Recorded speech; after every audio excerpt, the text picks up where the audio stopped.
Assalamu алейкум, урматтуу кыргыз калкым, кыргыз элим.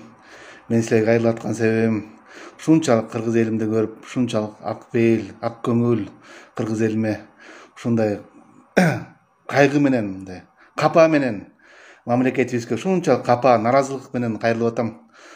Биздин урматтуу өкмөт десем да болот, өкмөт дейинби, эмне деп айтарымды билбей калдым.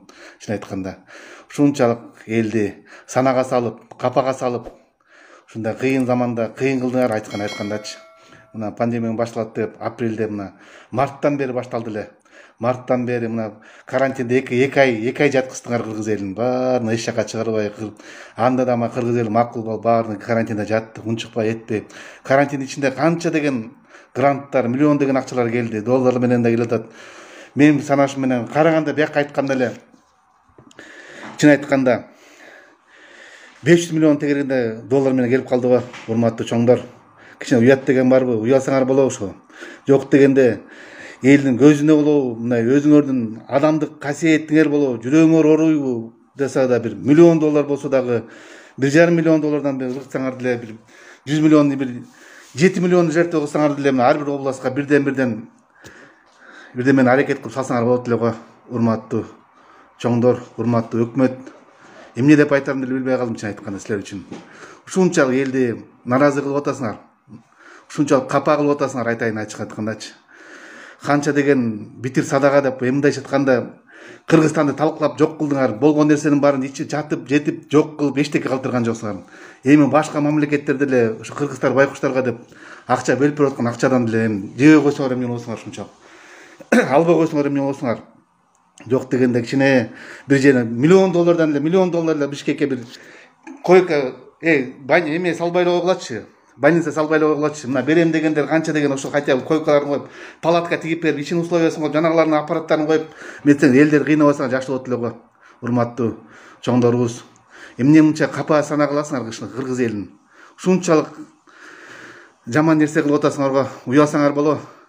Качан тоесуңар? Качан бир эл үчүн кичине кызмат кыласыңар? Өзүңөрдө силердин ачык айтпайм, силердин отчетуңар бизге кереги да жок. Пандемия бүтсүн, анан шашпай отчет берип, отчетуңарды өзүңөр бир жерге тыгып алгыла, ачык айтайын. Кереги жок силердин отчетуңар. Адам өлгөндөн силердин отчетуңар бизге эмне кереги бар? Азыр жазып койсуңар, кыла турган нерсени элге дух бербейсиңерби? Урматтуу чоңдор, биякты салып атабыз, бияка алып келгиле, тияка алып келгиле, тияка бияка жазадык, бияка кайрылгыла, тияка кайрылгыла. Жок. Барсаң бардыгы жабык. Больницасы жабык, тягы жабык, эч ким киргизбейт, карапайым элдерди киргизбейт, баарына бир жерде кыпчылып, эч кимди тоготпой калдыңар го. Урматтуу чоңдор, эмне деп кайрылам силерге? Капа кылдыңар элди. Бизди да капа кылып атасыңар. Качан бир оңолобуз, айткылачы.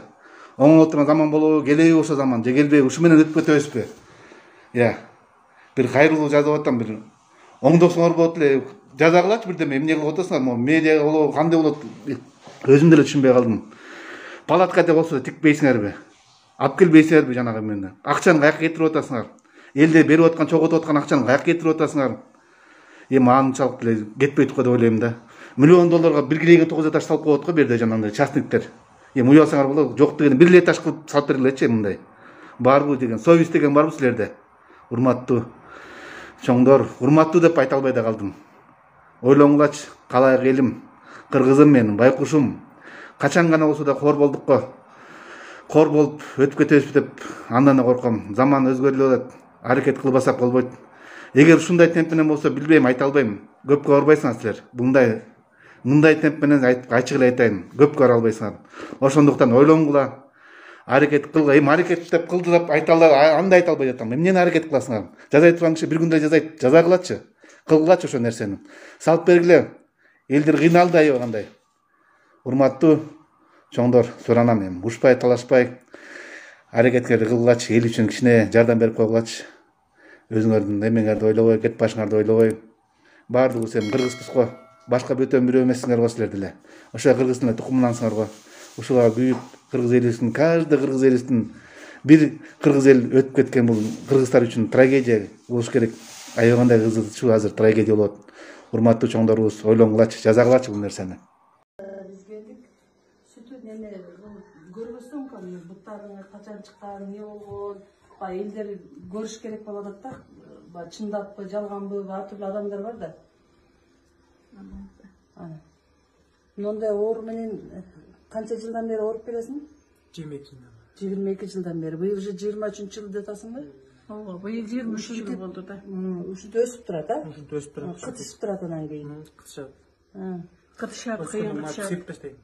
Өскөндө сыйрып таштайсың. Нолары чыгат, нолары. Чыгып, түшүп, кайта эле ордуна Азыр нелер мындай катып калып турго, булар анан кийин чыгабы, кандай өсүп турат, чыгып турат, а? Жана суу басканда жебейт, кайчы менен кыркып. Бул азыр каттуу да? Каттуу. Кайчы менен кыркып, курч бычак менен кыркат, жумшатып алып. Жумшап балжыраганда анан маз коёт. Албеке коём го. Жарылбаш үчүн. Жарылбаш. Жарылып кеткенде бороплюс коёт, левомакол коёт. Жарылып кеткенде, мындай жарылып кеткенде баса албай калат.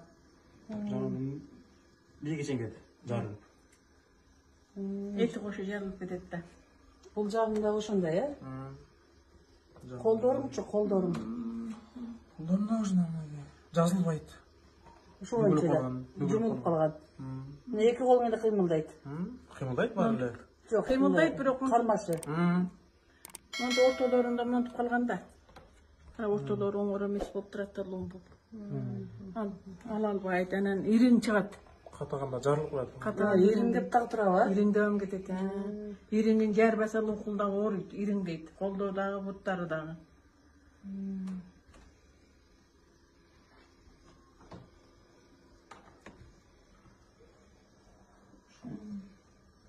Ошол. Мен баарын айтсам, элден хайрын тургандай. Урматтуу элим, сиздерден жардам сурайм.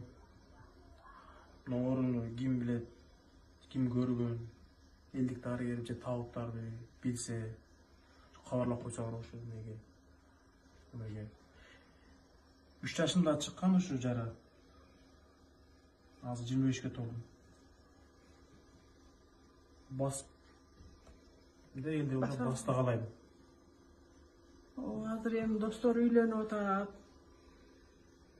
Анан балалуу болуп калышты алды. Ошо досторундай басса дейсиң. Тегеле эч кимдин баласы оорубасын.